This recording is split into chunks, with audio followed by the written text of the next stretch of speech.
there. Okay, so if we look at that lead hand, the difference in your left hand, you can actually see the white part of your grip kind of around here, where on this side you can't. There's a lot less logo visible. Your right thumbs are much more neutral on top there. Look where your right thumb is. Your right thumb sort of followed around here somewhere, because your left hand going on this way turns your shoulders. It creates itself a position where you're going to be in a more, we call, closed position. So therefore, when you come back to the golf ball, if we look at these two impact positions, okay, both similar shots towards the 50 sign, as you come back now to try and keep the club face square, you've got to push your hands forward like so. So you're now de-lofting the golf club, okay? So if I go back to where the club head is there, now the hands are more neutral, okay?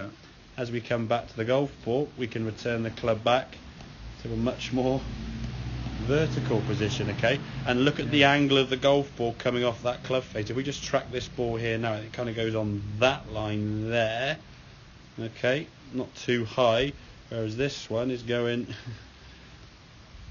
a little bit lower than that, okay? But up on there, much higher, much more loft on the club. And again, your hands are sort of swinging through in their natural arc this way. Nice swish of that club.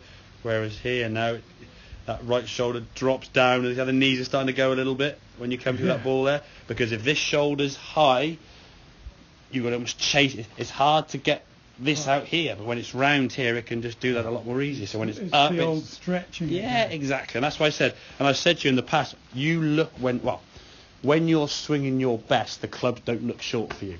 Because when you get a little bit this way, or other movements occur, the knees start collapsing, this knees start going that way, and that lead arm's trying to reach out for it, okay?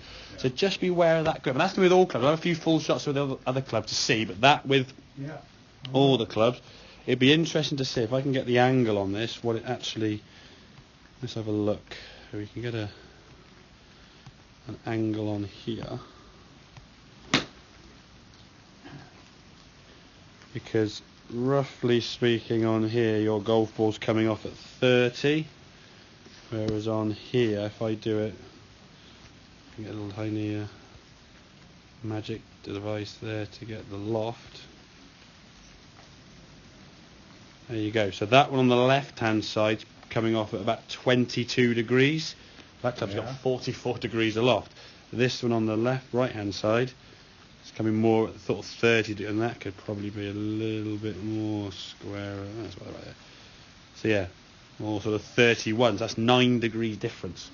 Okay, that's a difference in quite a bit of height there with the ball going up in it and coming down softer. And again, everything there looks a lot more neutral here as opposed to shaft forward and there, because you're not pushing your hands forward. Because if the hands didn't go forward and they returned back to kind of straight, it's low left.